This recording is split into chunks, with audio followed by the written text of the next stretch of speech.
The problem with that guy is he's full of shit, just like that story I just said. Drive into town, they have one of them signs up, "Welcome to Willow City. If you don't like AC/DC, get the fuck out." But when I discovered it, I was blown away by this album. And this was my shit. This was the glam metal that I wanted. Like, might be the greatest opening song on any album ever. They're all fucking good. mm-hmm. There's not a bad song on it. This fucking album was huge back in the day, right? All right, music lovers, welcome back. You've tuned into the only podcast that dares to ask the big questions. And today, we're tackling a musical Everest. The albums that you simply cannot live without. That's right. We're talking about those records that shaped our lives, defined genres, and continue to resonate through generations. The absolute, undeniable must-have album. Forget your desert island albums. These are the ones you'd take to a musical apocalypse. We're talking about the ones that changed everything. We've got our lists, and trust me, there's going to be some debate, some agreements, and probably a few surprises. Get ready for a deep dive into the records that demand a place in every serious music fan's collection. So buckle up, crank the volume, and get ready to argue, agree, and maybe even discover your next favorite album. Let's get this musical journey started. Welcome back, everybody, to Rock Resurgence Radio. My name is Chad, the host. And I'm your co-host, Bergy. Hey, today's episode, you heard in the beginning, is about must-have albums. And I can't stress must-have enough. But opinions are like assholes. Everybody's got one. And these are our opinions. Opinions are like assholes. Everybody has one, and they all stink, except for ours don't stink this time. But not everybody has assholes. I was talking to a guy the other day who had his asshole sewed shut. Okay. You know what? But the problem with that guy is he's full of shit, just like that story I just said. Okay. All right. Good one. Yeah. Well, so we're going to each pick out 5 albums that we think are must-haves. They should be in your library. They need to be in your library. If they're not in your library, add them to your library. Yeah, and I feel like there's probably, I don't know, there's hundreds of these or not, but there's tens of them. We could do 5 or 6 episodes before we ran out of must-have albums, I think. At least, and we will. Yeah. So, we talked about calling this desert island albums, albums to take to the apocalypse, like our intro said. Right. What was another thing that we, all killer, no filler. All killer, no filler. If an alien came down and wanted to know some good albums to listen to, albums that you'd show them, those would be like top frickin' tier. And there's going to be those in here, but these are also albums that we think are worthy to be in your library. So, you're I mean, like the beginning said, there's going to be probably some surprises, and my first one is going to be probably one of those. Yeah. Are you going to kick it off or? It doesn't matter. Yeah, we can, I'll go first this time. You go first next time. Sure. So my first album, I'm going to talk about is a lesser known band, called DAD, and they came out with albums before this, but in 1989 they had a hit with, a song called Sleeping My Day Away, and it came off an album called No Fuel Left for the Pilgrims. And I got this back in 89, I believe is when it came out in March 3rd of 89. I got this back in 89, and it's because I saw the video for this song, Sleeping My Day Away. And I just loved the sound of these guys. They kind of got an AC/DC kind of feel to them. As far as the rhythm section goes, it's kind of, the old 3 chords and the truth kind of stuff, the tap your foot kind of stuff like AC/DC is. But then they threw in this clean sounding guitar in there for their solo and stuff, and I was just like intrigued by that. So I picked up the album, and I fucking fell in love with these guys. They just released an album here in 2024. God dang it, I can't remember the name of it off the top of my head. But very, very good band. They are from Denmark. I'll read you a little bit off of Wiki, just kind of give you a little information. We did have these guys on a previous episode. We talked about them. The album is No Fuel Left for the Pilgrims. It's their third album from Danish rock band DAD. The album was released on March 3rd of 1989 in Denmark by Medley Records and worldwide on 8th of September 1989 by Warner Brothers. The band is still called Disneyland After Dark on the original Danish release, but changed their name to DAD for international release to avoid a lawsuit from the Walt Disney Company. Makes sense. Yep. For the international versions, tracks 1, 3, 4, and 7 were remixed by Chris Lord Alge at Image Recording in Los Angeles. So they had a couple of hits off there. It's the band's most popular release, largely due to the inclusion of minor hits Rim of Hell. That's where they throw the best damn parties, at the Rim of Hell. So if I ever ask you, where do they throw the best damn parties? Your answer is? The Rim of Hell. Exactly. I heard that song on, I don't know if it wasn't the most recent episode, but Brian played it on his station head. Yeah, it's such a good album. Yeah. Sorry, I didn't mean to interrupt. No, Brian has a show called Hairband Basement, and he was on the previous episode that you just watched. And it is such good. But the song that really kind of kicked it off for him was Sleeping My Day Away. The album did reach 116 on the U.S. Billboard Top 200 chart, while the album's first single, Sleep My Day Away, reached 23 on the Billboard's album rock chart and 87 on the UK single charts. The album has sold 600,000 copies worldwide, 275,000 in Denmark, 100,000 in the US, and then that leaves another 225 somewhere else. Tracks from the album were recorded live at the Osaka After Dark EP released the following year. I don't know what the hell that means, but in 2019, the album was featured on Rolling Stone magazine's list of 50 greatest hair metal albums of all time. And I believe, let me see what this said. It said something about that too. Yep, that's what it says. These factors combine to make No Fuel Left for the Pilgrims a significant album in DAD's discography. I would say it is very significant in there. I think it's the only one that's really, really taken off in the U.S. They had another album right after this called Risking It All, which is also really good. But this one is just like the pinnacle, and they are still rocking today. Yeah, and I know you really like these guys. My experience with this album is just like you. Sleeping My Day Away was so fucking catchy. I had to go out and buy this album. And I loved that song. And I just couldn't get into the rest of it. Really? See, I like it all. It's really, really catchy. You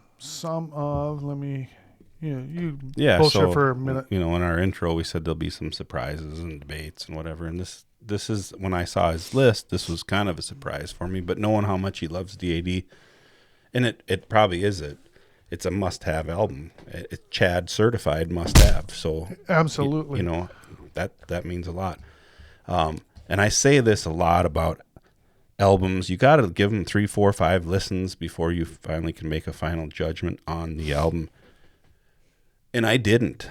In matter of fact, when I was saying I heard the Rim of Hell song on Brian from Hairband Basement's Station Head's show, I'm like, I know that's DAD, but I don't remember hearing it on this album, honestly, because that's how few times I gave it a chance. Right. And I'll just give you some of... I listened to Sleeping My Day Away 500,000 times and maybe 10 times in a row when I first got the album. But then it just didn't catch me. Some of my favorite songs on here, and that's another reason we didn't call it all killer, no filler, is because there are a few filler songs on this album. Not very many, but my favorites are Sleeping My Day Away. Track number 3 is called Point of View. Number 4 is Rim of Hell, which, God, that's right up there. Number 7, a song called Girl Nation. I like the next song, number 8, which is Lord of the Atlas. I really like number 10, which is Siamese Twin. Those are probably my top 5, 6 songs, whatever I listed there. But the other songs are okay.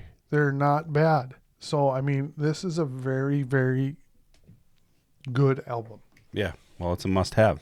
It is a must-have, in my opinion. So that's my number 5, and then we'll go on to you. Yeah, What's your number 5? My number 5 and the first Bergy certified must-have album, since I certified Chad's over there, is Bon Jovi, Slippery When Wet.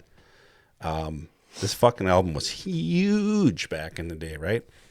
Came out in August of 1986, and it took off right away. There was no, it wasn't a slow burner. And it was chock full of hits. You Give Love a Bad Name, Living on a Prayer, Wanted Dead or Alive. Everybody knows probably the, controversy or whatever. Not really controversy. They had the album cover with the better probably album cover with the Slippery When Wet sign and the girl washing the car or whatever she's doing. She's wet and gotta love it. It's a thing of beauty. If you haven't seen it, just Google original cover. And in the end, they shipped there's a story behind it. But anyway, John basically just took a hefty bag, sprayed it with water, and wrote Slippery When Wet on the hefty bag. And it's actually a cool cover, too. It is. But not quite as cool as that other one. Right on.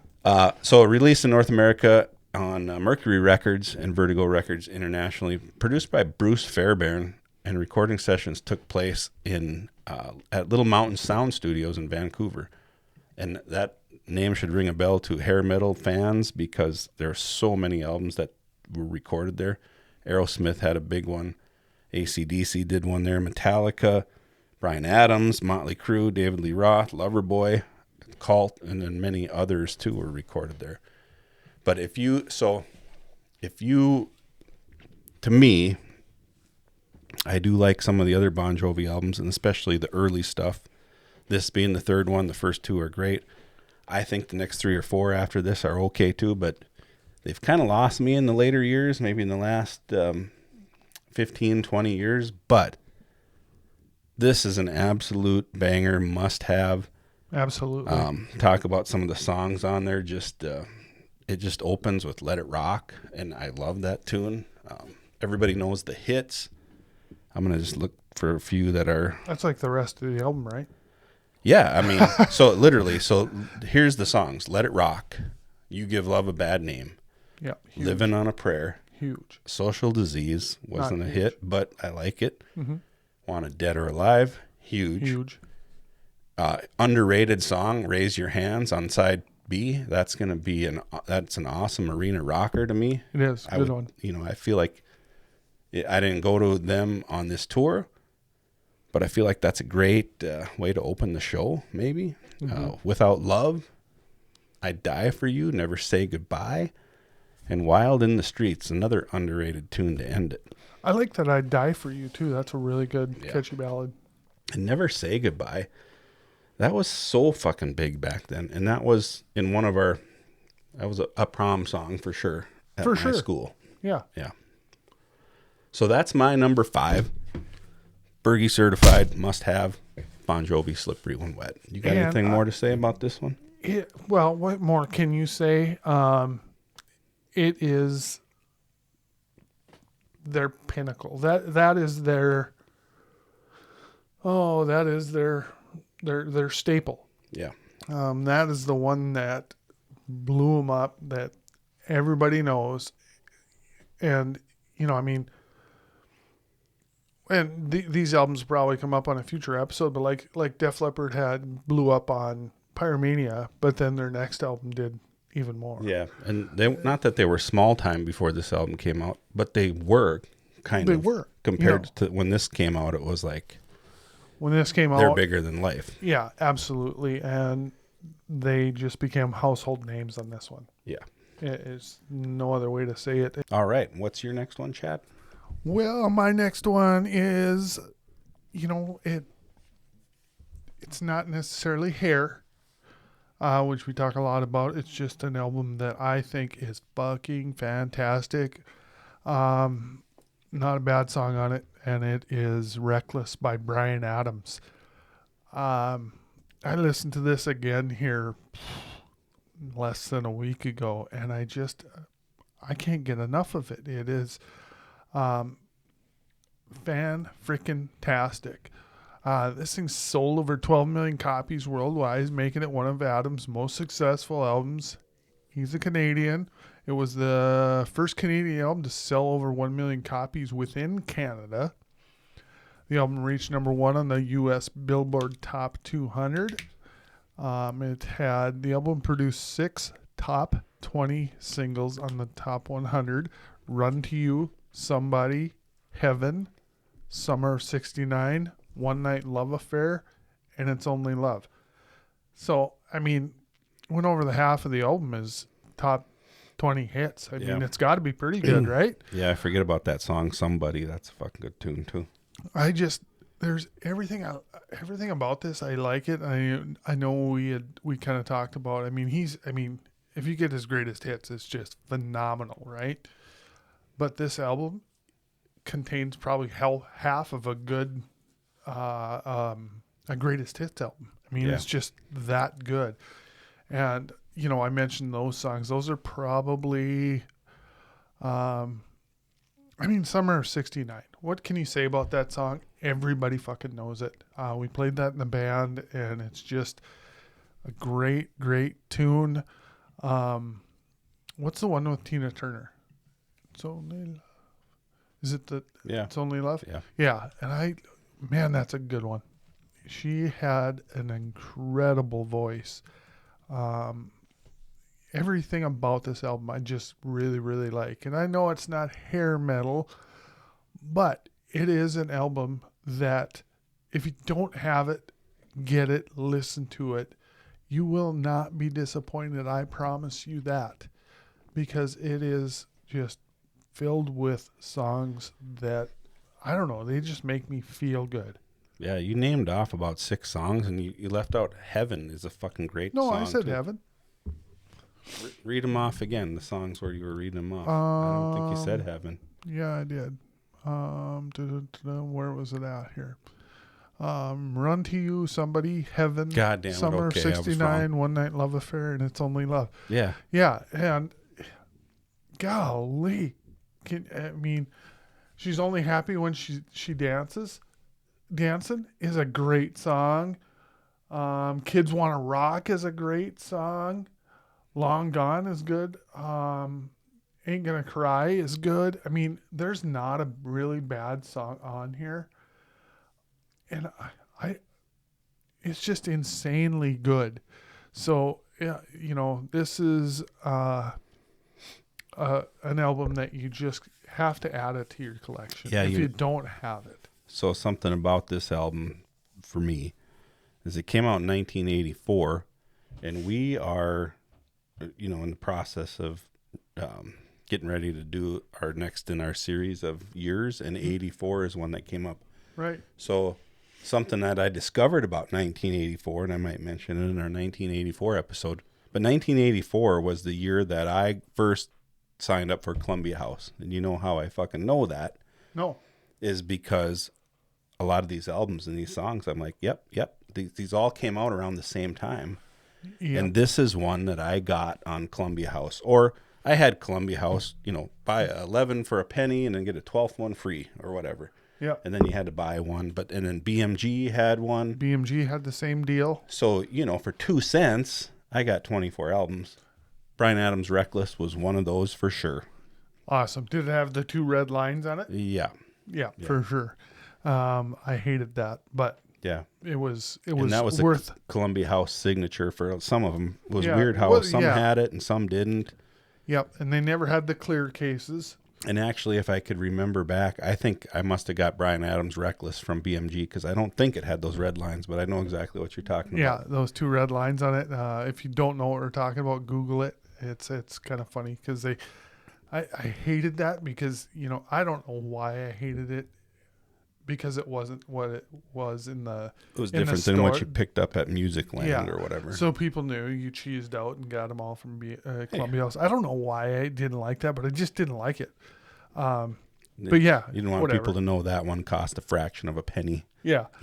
So I spent $6.99 at Disc Jockey for this fucking album. Is what you want people to think. And it was much more than one album you had to buy. I believe it was like 6, and they were fucking expensive. Oh yeah, twice as the price of what it would be in the store. Right. But right. still, if you did the math, yeah, it was a hell of a deal. It was still a good deal. But and as a young man at 84, I'm 12 or 13 years old, and this is where I begin to build my catalog of cassette tapes. Absolutely, me too. I mean, if you were around in those days, if you're around our age, I guarantee you did it too.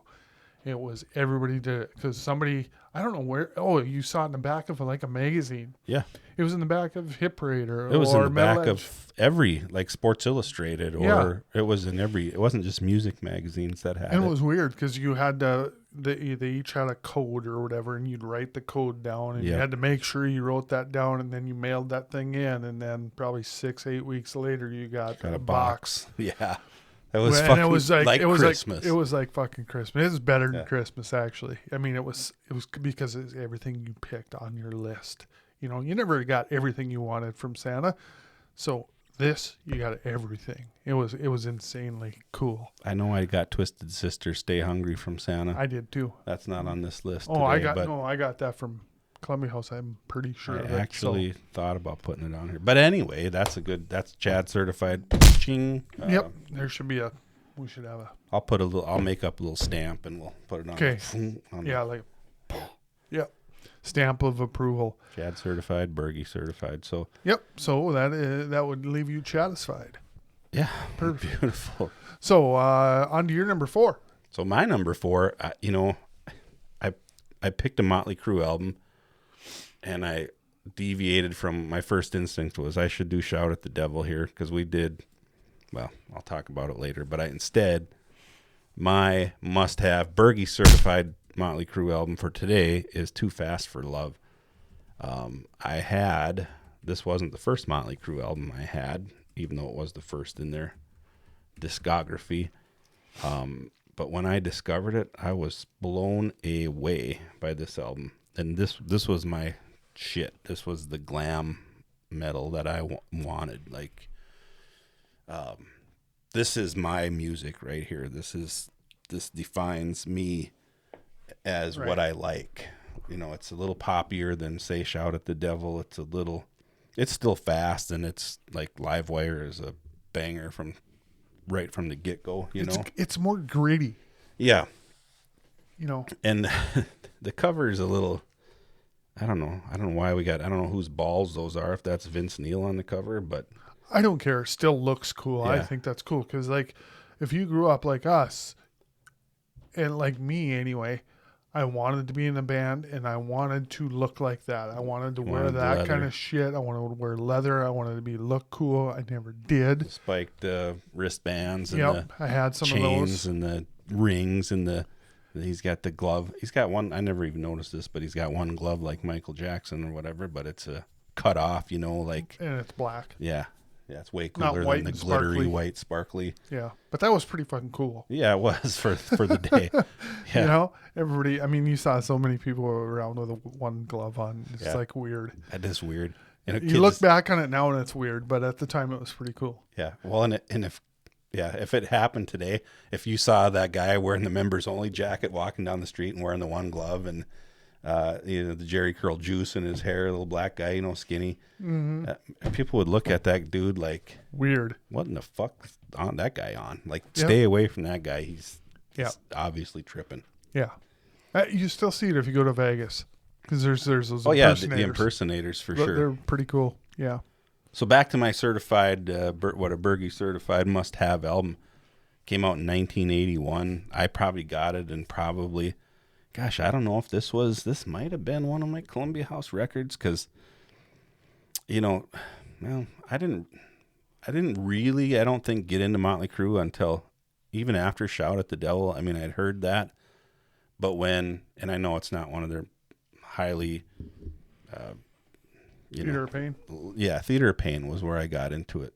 Yeah. And it was probably, MTV or, Smoking in the Boys Room video comes on, and those guys are fucking cool.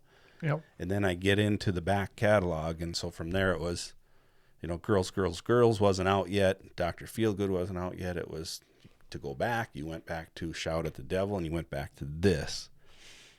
And I cannot believe how much I loved this album. And I probably didn't. The more I think about it, I didn't get this from Columbia House. I probably didn't discover this until, I would say, gosh, Girls, Girls, Girls was probably out for sure by the time I actually went back and found this one. But god damn, I was missing out. And some of the best songs from it, like that are on like the reissued versions, like Toast of the Town and Stick to Your Guns, aren't on the original. But the songs, I'm just going to read them off. Livewire, Public Enemy #1, Take Me to the Top, Merry-Go-Round, Piece of Your Action, that's just side one. Starry Eyes on the back. Stick to Your Guns, that doesn't seem, I don't think that was on. That wasn't on there. No, okay, that was the original Leather Records release. So on the Elektra version, which would have been I had it was, yeah, these are all way wrong. So start over. Side one was Livewire, Come On and Dance, Public Enemy #1, Merry-Go-Round, and Take Me to the Top. Then you flipped the cassette over, and it was Piece of Your Action, Starry Eyes, Too Fast for Love, and On with the Show it ends with. And just, yeah, from start to finish, bangers. Yeah, absolutely. And my story is very similar to yours. I got introduced to Motley Crue on Shout at the Devil. Therefore, that's probably my all-time favorite Motley Crue, just because that's the one I was introduced. And then I went back and got I was lucky enough to have a couple buddies, and I've talked about them many times before, Mitch and Jeff. And they're the ones that introduced me to Shout at the Devil, and they had already had this first one. So I was lucky enough to have them to, borrow it, or maybe they copied it for me. I can't remember if dubbing was out yet, but I think it might have been. Yeah, it was. So I got an early taste of it, and of course I went out and bought the album, and I may have done Columbia House or may have done BMG or something. But me, like you, I was like, I still like Shout a little better, but this was so gritty and dirty and different. It was almost like it was a different band, because it wasn't, I don't know how to, like Shout at the Devil, they had the big shouty choruses. Yeah. And it was almost like anthem, whereas this was just kind of dirty and slimy. Kind of reminds me of like the first Faster Pussycats album. It was just kind of dirty and slimy and gritty. And slimy. It just sounded like that to me. It was different, because I didn't really know what punk was at that time, but it had more punk influence to it. So I really did enjoy it. I mean, them two were and 94 are my all-time favorite Motley Crue albums. Yeah, so. And it came out in 1981, like originally 82 on Elektra, and Motley Records released it again in 2003 with bonus tracks and stuff. But one cool thing I was going to just mention about this, and I'm not going to get to see this because they're not playing anywhere close to us, but Pretty Boy Floyd is touring. And they're touring probably small clubs, kind of like the O in town here, but they're doing 2-night gigs. And one night they're playing their whole Electric Boys. Yeah, Leather Boys with Electric Toys album. But the other night they're playing this fucking album from Motley Crue. They're covering it from start to finish. No kidding. Yeah. I saw a video, just a quick clip on Facebook. I think it might have been actually today, and they were doing it was Public Enemy #1. Oh, no kidding. I'm going to have to look that up now. It sounded like a lot of fun. That's cool. I like that. I'd love to go see that. So that's mine. My next one in the list. What do you got? My next one is from a band that was mentioned a little earlier. I went with a different album, and that is Bon Jovi, and I picked 7800 Degrees Fahrenheit. That's their second album. And this is my favorite Bon Jovi album. And I have reasoning behind that. You know, most people are going to go, you're fucking crazy. That Slippery When Wet is definitely better. This would be a surprise for a lot of people, I think. It would be, but it is such a good fucking album. And the reason for my pick on it, well, for one, almost every song on there is really, really good. For two, it's a little more rockin' than Slippery When Wet, in my opinion. And number three, I saw them on this tour open up for Rat. So I got an early exposure to them on this album. And there is a part in, I got to look up the song. I can't remember what song it is now. I should have known this. In and Out of Love, Price of Love, Only Lonely. It was one of those three. And he goes, part of the lyrics were when to stop and then when to go. And on the concert, I remember this so vividly. I didn't expect it. And they were opening, you know, and they were just kicking ass. And when, I think it's Price of Love for some reason. And he goes, when to stop? And everything stopped. Like fucking lights went out. Okay. Everything went out and it was just dead silent. And I'm like, what the fuck? That was crazy. It was almost like the power went out and they lost power. And then like 5 seconds later, boom, they kicked in. All the lights came in. It was really, really cool. And then you go when to stop, when to go or whatever. I think that is the song. And that just left a freaking impression on my brain. I was like, oh my God, that is so cool. You looking it up? Yeah, I'm just looking at the lyrics. I can't remember what song it is, but yeah, that feels right. One heart, one other. They met last summer. One move she started. Now they love this way. Pain, pleasure. Maybe nights like this. It just yeah. I mean, you'd see it. But that is why I picked this album. And it's Only Lonely for sure. Is it? Yeah, I'll find them. You keep talking. Okay. I'm gonna tell you some of my favorite songs on the album. The first song is In and Out of Love. Second song, The Price of Love. Third song, Only Lonely. They got a ballad on here called Silent Night that I think is fan-fucking-tastic. There's another ballad called Secret Dreams that is fan-fucking-tastic, but probably my favorite song and the most rocking song on the album is called Tokyo Road, and it is freaking amazing. So, is that the one? I don't think so. God, you just keep talking. Yeah. So, but, I mean, not to say that King of the Mountain is a good song.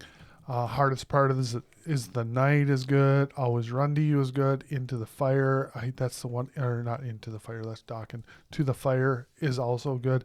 I mean, there's 10 songs. I think they're all good. But the ones I mentioned previous, In and Out of Love, Price of Love, Only Lonely, Silent Night, Tokyo Road, and Secret Dreams. Those 6 are like fan-freaking-tastic. So, is it maybe? That's unbelievable that I can hear the fucking song that you're I know, talking about. And it drives me nuts. Yeah, and I'm going to find it before we even fucking consider moving on. It ain't on the first album, is it?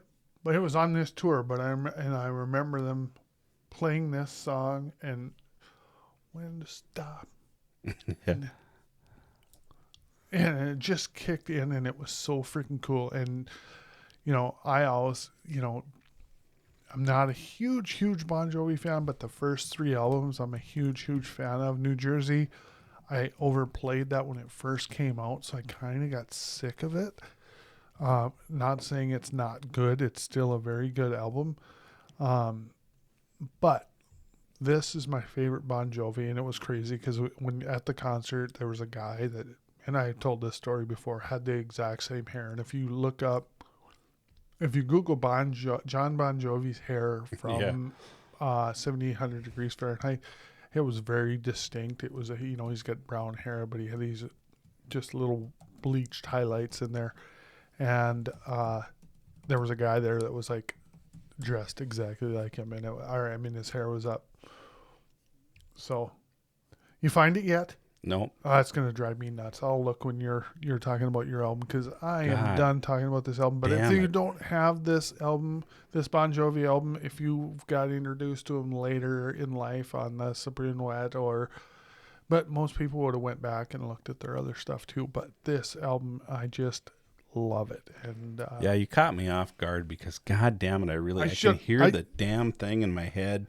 I know. And now I'm looking this up instead of talking about this album. So you do talk about your this thing. album. I'm going to talk about it just for a quick second. I think that this is in the Bon Jovi world. A lot of people are, let's just say, so the first 4 albums are Bon Jovi, 7800 Fahrenheit. The third one, of course, is one of mine that I just had, Slippery When Wet, and New Jersey. Those 4 albums, I think most people are going to say 7800 Fahrenheit out of the 4 is ranked towards the bottom of the list, and probably is the bottom of the list. But when I'm looking at the names of this song or these songs on this album, I loved this fucking album too. So I'm with you 100%. I remember my buddy Tim. He had his uncle who was younger than him. Kind of a weird thing because Tim has some older siblings or whatever, but it was always funny that Uncle Marty, who was younger than Tim, I always thought that was kind of funny. But anyway, but he had this album, and I remember listening to it before Slippery When Wet came out, and In and Out of Love. What a great opening song. The Price of Love, Only Lonely, King of the Mountain, and Silent Night. And then, isn't that a good fucking song? It is. And then you flip it over in Tokyo Road, in the whole Japanese talk at the beginning. I wish I probably did at one time look that up. I probably looked it up to see what she was saying. Yeah. I don't know what that means, but I can sing it. Fuck yeah. Good tune. Yeah, the hardest part is the night. Secret Dreams at the end is good. And Always Run to You, To the Fire. I think To the Fire is probably my least favorite one. I don't want to fall to the fire, that's a good. I know. That's what I'm saying. It's so good. Oh, here Tokyo Road begins with the traditional Japanese folk song, Sakura, Sakura. Let's see what it means. Oh, that Sakura is cherry blossoms, cherry blossoms. Cherry blossoms, cherry blossoms in the fields, mountains and villages far as the eye can see. Is it a mist or clouds? Fragrant is the rising sun. Cherry blossoms, flowers in full bloom. And it goes on, but that's... I never even thought to look that up. No, me neither. And that's like my favorite song on there. I mean, it's just a rocker. Yeah. It really does. It really is. If you haven't heard it, check that song out. It's really, really good. So... enough about 7,800 degrees Fahrenheit. What's your number 3? Games we play, passion play. Yeah, I can hear the fucking song. We got to find the answer to this before we move on. Right here it is. It's the second verse. It's getting sometimes I don't know when to stop, when to go. There it is. Yeah. There it is. It's only lonely. Okay, so the song that drove me fucking crazy. Yeah. When Chad was saying when to stop, when to go. Yeah. And I think I did say it. Oh, it's only lonely for sure. I could hear it in my fucking head, but it's... stop putting you lonely, lonely. So what's the verse, Chad? Where does it go? It's the second verse. It starts, it's getting sometimes I don't know when to stop. And then everything cuts Everything cut off. And then it was just like 5 seconds, and then it kicks in, when to go. Yeah, it's...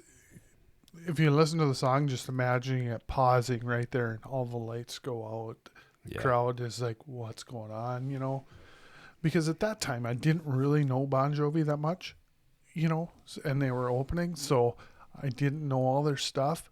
But that moment just, boom, stuck out in my head. It's like, holy shit, that was really cool. So, okay, so found it. Yep, so my next pick, this is my third. And I kind of did these in order. When I picked my 5 albums, I picked 1, 2, like right away. And then this would have been my third one. So counting back down from 5, 4 to this is my 3. And it's by a band that I didn't get into until probably like, unlike Chad, he was into them pretty fairly soon, like right away. But the band is Metallica. The album is their masterpiece, Master of Puppets. The album came out in 1986. I probably didn't discover it till 1989. At 89, they came out with And Justice for All. And I think I remember seeing, it was either a video on MTV or I maybe started to read about it. And Metallica always, to me, I thought, they're too hard for me. They're too fast. They're too metal for me. I like the more pussy stuff, the Poisons and the Bon Jovis and the whatever. But man, when I heard, and I went out and I bought this album, and I don't remember why I remember this, but so not Master of Puppets, but And Justice for All.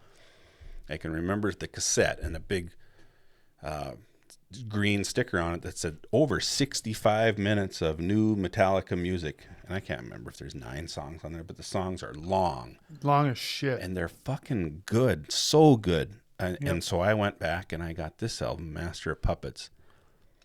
And just right away, you pop it in, and the first song is Master of Puppets. No, it's not.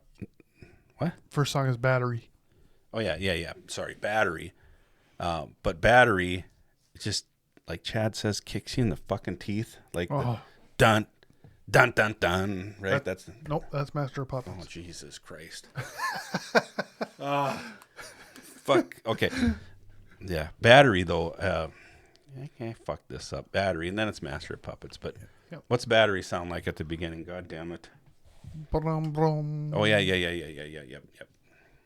It starts off really slow. Yeah. And then, but when it kicks in, yeah, it just fucking punches you in the face, kicks you in the teeth. Funny story about Battery is Robert Trujillo, when he tried out for the band, that's the song he auditioned with. And it's, everybody in the band looked at him like, really? Because it's a really fast, heavy, a lot of funky bass shit in it. So, well, this song, Battery, and then it goes on to Master of Puppets, but every fucking song on this album is killer to me. There is absolutely zero filler, and I can't believe it. For whatever reason, the Master of Puppets stuck in my head, maybe because it's the title of the album. But Battery, when I put in the first, you put in Master and Justice for All, the first song on that is Blackened, right? Yep. Okay. Battery, those two songs remind me a little bit of each other, but Battery, then Master of Puppets, the thing that should not be. I really like Welcome Home Sanitarium. One of my favorites. Disposable Heroes, Leper Messiah, the instrumental Orion, and then Damage Incorporated at the end. Just a fucking masterpiece, like, for real. It is a masterpiece. I will 100%. And I was kind of mad. I told him that tonight when we got here. I go, God damn it, you fucking stole my thunder. Yeah, sorry. I said, because Metallica is like my favorite band of all times. And he picked that album. And that's the album I would have picked. I mean, from Metallica, I like them all. But I think that is where they are at the height of their abilities. It still had Cliff Burton. It's the last album that he played on. And, the next album, And Justice for All, was there's nothing wrong with it. I think that's where they really took off. That's kind of, or they went more mainstream, or mainstream people like me. Like I said, I was not into them yet. Well, that's where you first saw them on a video. One was their first video. That all their following prior stuff was all just, it's not shit you play on the radio before that. It wasn't coming on K-Hit 97. No, it wasn't coming out. So if you were a Metallica fan before And Justice for All, you're kind of the OGs basically, because once one came out, then you got a little more mainstream. They got a little bit more commercial because people saw them and heard them and whatever. But and then after that, the Black Album just blew them up. And that's another one that'll be on one of our must-haves, I'm sure. But this album, you have to be kind of OG to kind of know about it, right? Unless, I mean, everybody knows about it after Metallica Black Album, because Metallica Black Album, everybody in the fucking world seems like it bought it. I think it sold over 30 million albums. And then most people, if you're like us, like music enthusiasts that listen to our show or whatever, you typically go back and look and see what they did prior, and you'll run into this album, and it is fucking killer. I remember when I got this album now and why. Okay. So Metallica, I saw them on the Injustice for All tour, and they were playing here in our small hometown of Minot, North Dakota. And they had the Cult opening for them, that was their Sonic Temple tour, and I loved the Cult. So I was excited to see the whole show. I'd just gotten really into Metallica, and probably the prior 6 months before it was July of 1989, and probably somewhere in May or June I went out and I remember picking up Kill 'Em All and Master of Puppets and Ride the Lightning. I got them all three of them, and then I started listening to them because I was one of those weirdos that, like, now you can go on and look at people's set lists before you go to the show. Yeah. And I shouldn't do that either, but I fucking do. I can't help myself. And then, back then you didn't do that. You couldn't, but you couldn't. I wanted to know what I was going to expect. And so I pick up all those albums and I listen to them all. And after you listen to them a few times, you have your few favorites, and I'll be damned if they didn't play just about every one that I considered one of my favorites, Yep. And like I said, I mean, Metallica is one of those bands, and I guarantee you their other albums will make it onto a future must-haves. But if I were to pick one pinnacle that is probably my favorite album, it would have been Master of Puppets. Master is probably one of my favorite songs. It's so hard for me to pick favorite songs from Metallica because I like just about everything. Yeah. I mean, there's some of their newer stuff I'm still so on. I mean, I like it, but it's not like the first 5, 6. Yeah, a lot of them older ones are like your kids, They are. I mean, you can't fucking pick a favorite kid. I know it's hard. I mean, and I know I did a album ranking of them. We did that one of our first 5 episodes anyway. Mm-hmm. And that would probably be different today if I did it again, because I kind of go in phases. Like my one that I always go back to is Kill 'Em All. Yeah.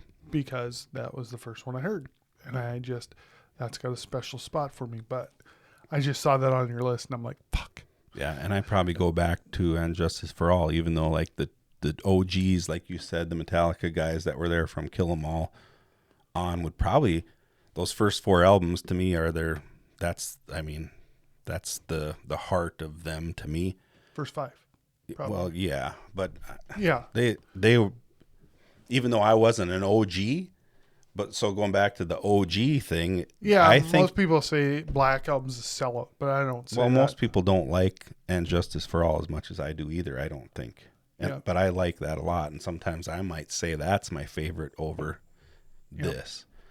I mean, there's all kinds of talk about the mix of it and the bass being really quiet, or that doesn't bother me. No. It still sounds good. And a lot of people would pick, a lot of OGs might pick, one is probably one of their biggest songs. And I can't remember what it is, but what song's been played the most. I think we talked about it the other day. I think Master Puppet's been played in every show except for 2. One's probably, since it came out, probably has been played in every show. Yeah. I mean, it's just one of those things, but yeah. I mean, this album, what's your favorite song on that album? It's probably Master of Puppets, but I think Sanitarium or sometimes even Leper Messiah might be a close second. I just like the crunch of those 2 songs. Yeah. And Battery's great too. Yeah. Even though I couldn't fucking remember how it started out to start with, and I'm pumped and I'm ready to talk about this album. And I think I've talked enough about it. We should probably move on to the next one. Right. I'm just going to tell you my two. My favorites are Master of Puppets is for sure my favorite on that album. Welcome Home Sanitarium and Orion. I really like the fucking instrumental Orion. As a matter of fact, Tim Belgard kind of figured out how to play it, and he kind of showed me how to play it, and it's really fun to play, and it's hard to play, and it's great. That is probably my all-time favorite instrumental song ever. That's cool. Yeah, I really like it. And they've done other instrumentals, but that one there just is fucking awesome. We could do a whole show on this album probably, so we could. We're not gonna though. We're not gonna. Move on to me? Yeah, it's your turn. Okay, my number 2 is right here. Oh yeah.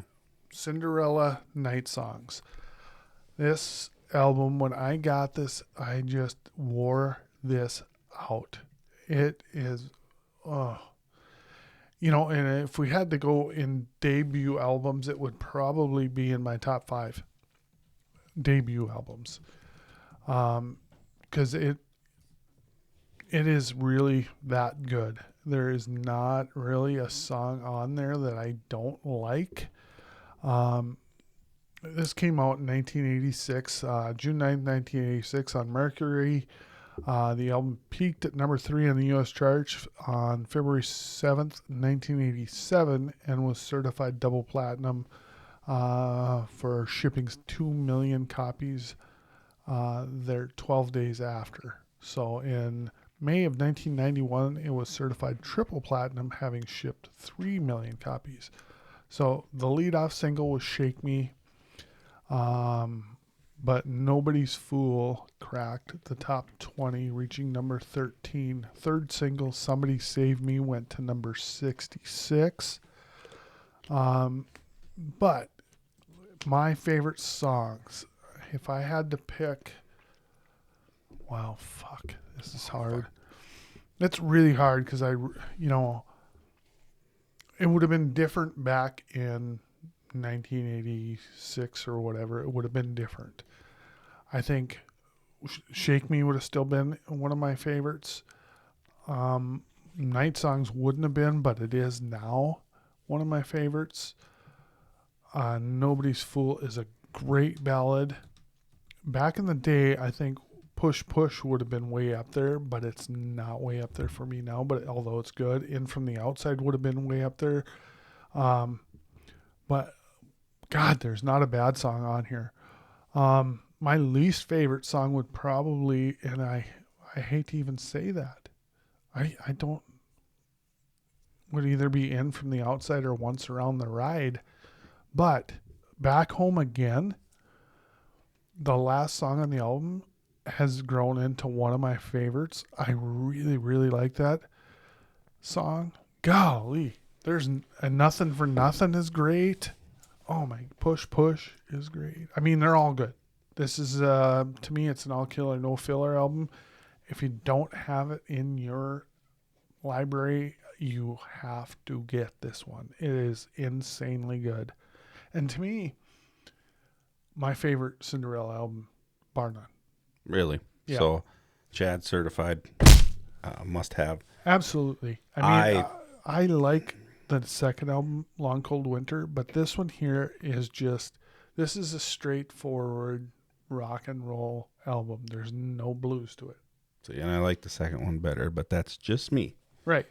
They got a little bluesier as they moved along, and then they kind of went back, on Still Climbing. They kind of went and plugged it back in to where it was not less bluesy. Also, I like the bluesy stuff, but this one here is straightforward, like an AC/DC album, right? To me, it's just straightforward rock and roll, and I loved it. Yeah, I was introduced. So, like you said, "Shake Me" was the first single, but it failed to chart. Yeah.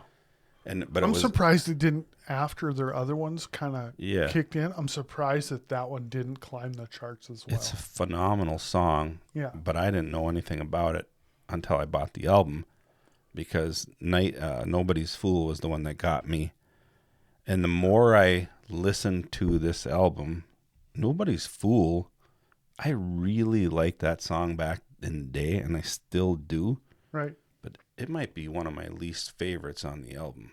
It's weird how that is, but I bought the album because of that song. Right. That song came out only a couple months after Shake Me, so it wasn't like they fucked around and put out Shake Me and God left it out there for nothing to happen forever. They got right back out and put out Nobody's Fool, and then the next one didn't come out for like 6 or 7 months, and April was Somebody Save Me, and that's a really good fucking song too. Man, it's so good. I mean, golly, you know, it's funny because when we were doing this, I just kind of went into my Apple Music and I went albums, and they put them in alphabetical order, you know, as far as artist. So I was just like, oh yeah, that's got to be on there. And there was a couple that I skipped that will probably make it onto future episodes because I went and, you know, ABC. So you'll notice that my albums are, you know, A, B, and C, and D. I got to D, but with DAD, but there was several in A's, B's, and C's that I skipped over. So that's the way I did it. You know, so the reason I did it that way too was so that I could go, oh, I left off here, so I can go down. Right. Okay. Makes sense. But anyways, and I did it. Oh, it's okay. I did it a little different. The first album so when I get to my number one, that's, you know, I just popped into my head. This is the best album of all time. You know, and the courtesy I did you is I didn't pick that one because I knew you were going to pick it. Yeah. And then this one, that's my number 2, is Rat, Out of the Cellar. I mean, that was was it our very first episode? Maybe not. Second episode or whatever. I think it was our first. We talked about the bands or the albums that got you into this. Got us into this, and this was it. I know. And I knew that you were going to pick this one. So it's like my second favorite album of all time. And the best thing about it, to me, is when you're talking about what's your favorite song off the album that you're talking about, whatever, or what's your favorites, that could change on a daily basis. They're all so good. I mean, obviously, Round and Round got me into the album. Right. And really, that song in this album, like episode 1, I mean, that what put me on the path to liking this kind of music. Mm-hmm. So it had to be one of my must-haves, Bergy certified, Out of the Cellar. There's not a ton to say about it. As a matter of fact, we've talked about it a ton. Yep. But I have no problem talking about it because I love it as much as you do. And again, it came out in 1984. And this might have been, like I said, I know I got that Christmas, I got Twisted Sister's album that came out, Stay Hungry. Yep. This one I might have gotten for my birthday, but it might have been a Columbia House or BMG deal. Right.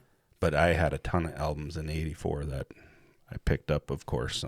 That's how I know '84 was the year I joined Columbia House.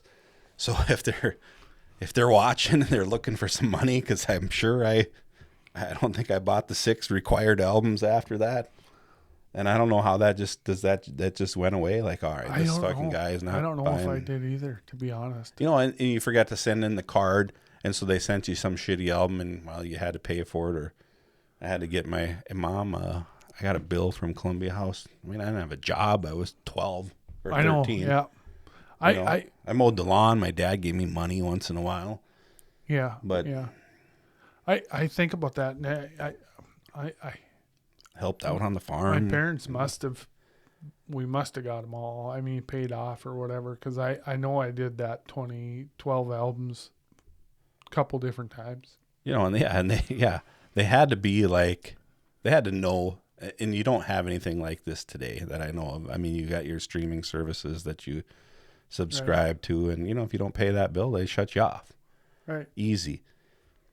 When they sent out these ads in the magazines like Sports Illustrated or wherever, Metal Edge and stuff, they had to know there's going to be some guys that don't have a credit score that are signing up. You know? Absolutely. You know, so they don't know who they're getting. They're getting some 11-year-old that picked out 4 Michael Jackson albums and 2 Prince albums, and then, something like one of my favorites here is Right. Rat Out of the Cellar. That's something, I now that you brought it up, credit score. I don't even remember parents talking about credit scores back in the day. I don't know if that was a thing. How did people get loans back in the day? I mean, did they just, your local banker and probably? I don't take think. them out I for don't know. supper and say, "Hey, I need to borrow." That's a whole different podcast $50,000 to talk about credit. I know, scores. but it just got my mind. I mean, that's the way my mind works. Like I hear that and I was like, I wonder how they did that. Because like houses back then were like $50,000 and I watched something $450,000 the other night on YouTube, just scrolling through, and these come up all the time, like cool things or things that were cool back in the 80s that you've never heard of nowadays or something like that. And one of the things they were just talking about, prior to the 80s, after they were talking about the 80s stuff, the last like 10 minutes of video, they were talking about these gadgets that came out in the 50s and the 60s, and that they were surprised that they weren't around anymore. But in one of the videos, they talked about the housewife getting a new oven. That the oven had a stovetop that like folded in. It was kind of weird looking, but they were like surprised that this didn't catch on. Whatever. But the whole point of me talking about this was when you talked about credit scores. Back in the day, a woman couldn't even get a credit card. They had to. Their husband had to co-sign for a credit card in like the 40s and 50s. Well, a lot of that goes back to they didn't work either, probably. Probably, they stayed at home. Women in the workforce wasn't a big thing until probably 80s, 70s, 80s. Yeah, maybe. Yeah. So, yeah. Weird, but anyway, times they are changing, as they say. So back to your album. I mean, we've talked to death about this album because it's one of those albums. Yeah. And what I like you said, you were saying, your favorite song on there is gonna change over time. And mine does constantly, but we've talked the shit about Scene of the Crime, but there's another song that I just keep coming back to, and that's Lack of Communication. I just fucking love that song. I love that beginning where he just does that little scratch on his guitar, on his guitar string. Yeah. And you hear a little bling, and then it just kicks in. I fucking love that too. I look at the song titles, and I just can hear the album start to play with the one man. Yeah. I mean, it's just fantastic. Fantastic. Yeah, Should we move on to our number one? We definitely should move on to our number ones. Okay. Bergie's stamp of approval. Yep. And mine too. Yep. My number one, and it should be no surprise, and it should have been a Metallica album, but we'll just go on to something else. Sorry. That's all right. Mine is AC/DC Back in Black. And the reason being is it's just so freaking good. And we've talked to death about this album too. And most everybody that's listening to us right now has this album in their library. So I'm not going to spend a lot of time on it. Back in Black, You Shook Me All Night Long, Hell's Bells, Have a Drink on Me, Rock and Roll Ain't Noise Pollution, Shoot to Thrill, Giving Your Dog a Bone, blah, blah, blah. They're all fucking good. Mm-hmm. There's not a bad song on it. Shake a Leg, I don't know what else I missed, but I had to list 75% of it. Yeah, there's no filler. What do you do for money, honey? I think you covered them all. I think I covered them all. I mean, they're all good. This is my wife, if you're listening, which you never do, which pisses me off. This is her favorite album. Did she subscribe? Honestly, I don't know. She better. I'm going to frickin' she never gets on YouTube. Yeah. Except for, like, we have YouTube TV. She gets on that. Yeah, I got that, too. Is your wife subscribed? I think so. Okay, I'm going to have to get on her. I don't think she watches, kind of like your wife. I know she doesn't. No. I mean, she'll watch if I say, hey, it was a really good episode. Would you like to watch it with me? Yeah. She'll watch it. But she ain't going to go out of her way to watch it, which pisses me off My wife's a teacher, and so in the summertime when she has a few weeks off or whatever, last summer she said, we should watch some of your episodes. I think we made it through one or two, and she's like, "Yeah, it's enough. I don't need to see your face anymore on the TV. It's good." Like, That's funny. I know. And I got to get on her case. I will. She'll be in bed by the time I get home tonight. But, anyways, AC/DC is her favorite band, and and if I haven't said this in the past, she grew up in Willow City, North Dakota, and it's like if you were born or if you lived in Willow City, you had to fucking love AC/DC. It was just something about that town. I mean, I went to several parties over there. That's all they fucking played. If you went driving around to somebody from Willow City, it was in the fucking cassette deck. Everybody owned every album. It was just insane. It was just like in the water. It was like bred into them there. You drive into town, they have one of them signs up, "Welcome to Willow City. If you don't like AC/DC, get the fuck out." I mean, there should have been that sign because it was ridiculous. Everybody in that town just loved AC/DC. Yeah. I love AC/DC too, but it was like there was no roulette band that like everybody just gravitated to. Yeah. That was like, I mean, it was just a known thing in Willow City. It didn't matter if you were a country fan, you still had every AC/DC album. Yeah. It was just weird. But that is weird. I mean, that's a great band to have because they got lots. I mean, they made lots of good albums, and I'm sure there'll be more of their albums on our list. There's definitely a few must-have AC/DC. It's just crazy. And if you don't have fucking AC/DC Back in Black, there's something wrong with you, and you probably shouldn't. You probably don't like our station. You're not. But you should still subscribe anyway. Yeah, absolutely. If you create a account for your dog. Yeah, subscribe. So on to your number one. Man, good pick, and of course that has to be on our must-have album list. Of course. I think we should keep track of these and. I'll at some point, like, because if we do multiple episodes, we should. These are the ones that we certified as, so when we start talking about them on a future episode, this, by the way, it was one of our certified must-have albums. But anyway, so my number one is the greatest album of all time, in my opinion, and that is Guns N' Roses' Appetite for Destruction. I don't need the Wikipedia up to talk about it. I probably at one time could recite some of the liner notes from this album. Just, it's so good, and I can listen to it front to back, and kind of like the Rat album, I can pick a different favorite song. There are some songs that wear on me that are like, I just don't like it as much as I used to. Mm-hmm. But then if I don't listen to it for a long time, I put it on again, and I'm like, oh yeah, there's a reason why that song is overplayed. For example, Sweet Child of Mine, that riff at the beginning, and that riff was just a Slash warming up, and they said, hey, we should make that into a intro for a song or whatever, and they did, and it's beautiful.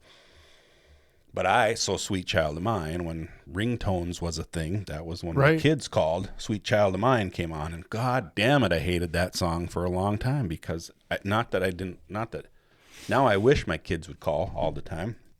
Right. And I got one that does all the time, but a couple others. But anyway, so I eventually had to get that song off of the phone for the ringtones because it was just, out of the blue, the guitar intro, which is phenomenal. But anyway, back to the album. So it opens with Welcome to the Jungle. Holy fuck. Like, the first time you hear that song, you're like, yeah, it's unlike, to me, anything up until that point that I'd ever heard before. I'm sure there's lists where it's, top 500 albums of all time. I'm sure somebody has that as number one. I do. They came out with a box set a few years ago with a bunch of different like outtakes and things from it, which is I have, and it's super cool. But also back to the songs a little bit. It opens with Welcome to the Jungle, and like I said, when you hear that first note played on that song, I mean, it's one of them that you've heard a million times by now, but the first time you heard it, you're like, holy crap. And I've said this before, as the album goes on, Axl's voice is different on every fucking song. I wondered if there was like 2 or 3 guys in the band that took turns singing. Right. Because it's not the same. You know, one song it's deep, and another song it's really high and scratchy. And Yeah, I thought the same thing when this came out, and I'm gonna just go ahead and say, "Welcome to the Jungle" might be the greatest opening song on any album ever. it's hard to beat for sure. I mean, it really is, and it's so. I know these guys are your favorite and this and that, but this album changed the way rock and roll. Nobody could follow this album. Yeah. It changed the musical landscape of music when it came out. Well, not when it came out, when it got popular. Yeah, when it came out, It was kind of a for dud. a while. It was kind of a dud. It was almost a year before it became huge, right? It was at least a year, I think, before it became huge. And it came out in like August of '87, I think. Let's see. July, I think. I was just looking on the bottom here. July 21st, 87. Yeah, so late July. So. And I think it was like, it was probably a year. I want to say it was like August of the following year of 88 when it blew up. Yeah. And it probably says in Wikipedia, but I mean, you're doing a fantastic job, but it's hard to explain how important this record is. It is. It's like you were saying that Guns N' Roses is my favorite. Well, actually Rat's probably one of my favorite bands. Well, I know Guns N' Roses is right up there. They're up there, and this album is why. There's no other reason. And literally, you know, other than the Use Your Illusion albums, actually, I like all of their albums. There's nothing that I like hate. The Chinese Democracy, and this shirt's kind of from that era, is probably the people's least favorite of them all. And they had the world by the balls, and I thought they were going to be just, like, I was thinking about this the other night, Kiss, and for whatever reason too, I was thinking about Prince, but that Prince put out a fucking album, it seemed like every year throughout the whole entire 80s, and he probably did. And Kiss did the same thing from 74 till 80. They had like 7 or 8 or 9 albums in 5 years, Yeah, it was just insane. Prolific, and these guys I thought were going to be like that. Especially they came out with the Lies. Wasn't too far after this kind of took hold or got big. I was still in high school, and so that was 89 when that came out. Mm-hmm. And that was kind of an EP and just had some 4 live songs and 4 like acoustic, newer, whatever tunes. And, that was just to tide us over till the next big one came out. Well, then there was that, it seemed like it was forever, and actually it was only a couple of years till the Use Your Illusion 92? Stuff came out. 91. 91? It came out in September of 91, if I remember correctly. But, there's a lot people, that think that, well, they should have took the best 14 or 12 songs and just made one album. I'm one of those people. Wholeheartedly disagree with that. But anyway, back to Appetite for Destruction. You said Welcome to the Jungle might be the best opening track. You fast forward to the end, and I think we did. We did had a show with Hopper about closers on an album. Yeah, Rocket Queen. Rocket Queen's the best song to finish an album. I think we all picked that. That was on every one of our lists. Yeah. And in between, you got It's So Easy, Night Train, Out to Get Me, Mr. Brownstone, which was one of my favorites back in the day, Paradise City. Yep. My Michelle, Think About You. Think About You is probably my least favorite on the album, but even that's good. Sweet Child of Mine, You're Crazy, Anything Goes. Rocket Queen, just a fucking it is classic. Yeah, and like I said, it almost feels like we're not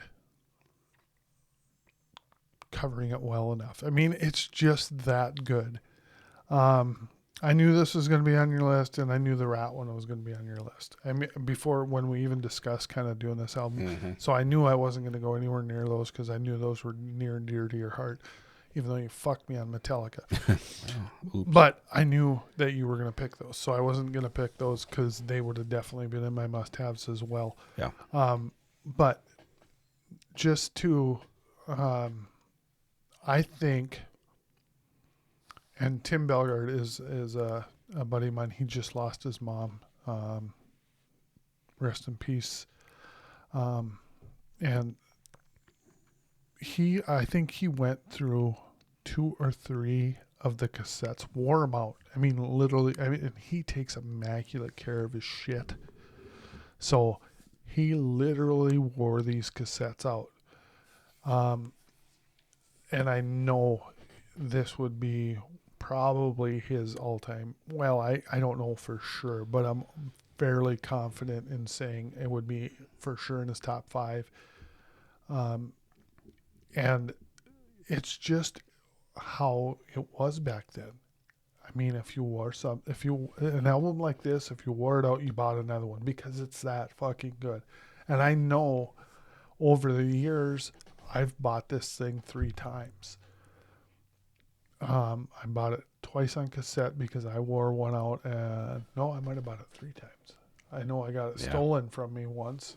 So, and then I bought it on CD, and, obviously, so it's one of those albums that it doesn't matter if you lost it tomorrow, if somehow you managed to lose it, you would buy it again. It's one of those albums. I've had several copies of this myself.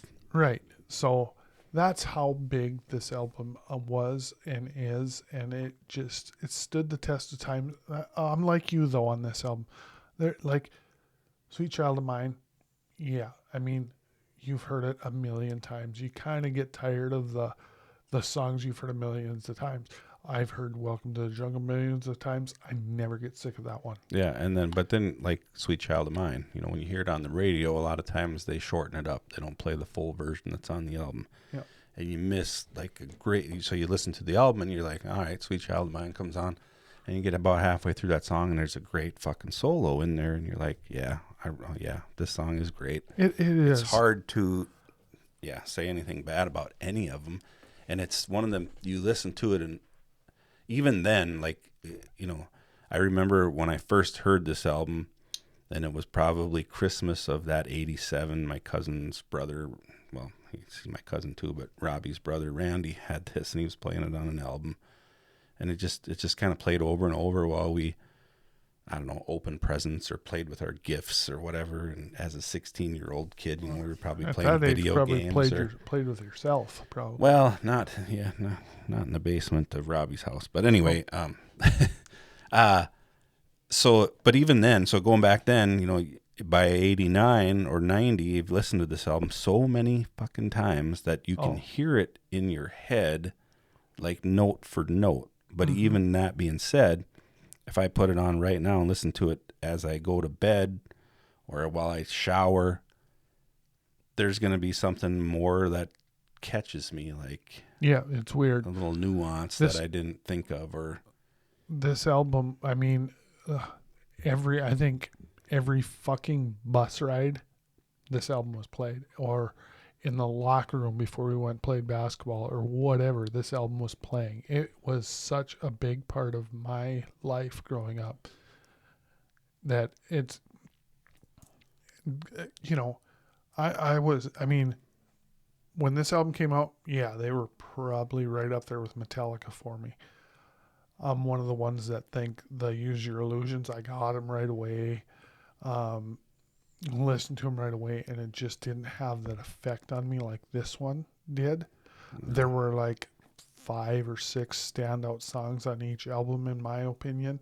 And if you'd have just made a, 10, 12 song album and put those fucking 12 on there, it would have been just like this. But it kind of turned me a little sour on them. And then some of the antics that, Axl was known for, I think they did it when that kind of drew me away from them a little bit, of being late and all that shit and canceling shows. And so that kind of drew me away from Guns N' Roses. But this album, 100 per fucking cent. You gotta have it. You gotta listen to it. And if you haven't, you're in rare. Yeah. You're an oddity. If you haven't heard an oddity for sure. So 100% stamp of approval. Just iconic. is a good word for this album. Yeah, no doubt. And, I get what people say or what you say about the Use Your Illusion albums, but I feel the same way about them as I do this to a certain extent. And that one, because there's so many more songs and there's so many more things that one, if you give that one a listen nowadays and you haven't listened to it for a while and you listen to it enough times, some of those things will be like, yeah, I get it. Maybe not for everybody, but for me, I love them all.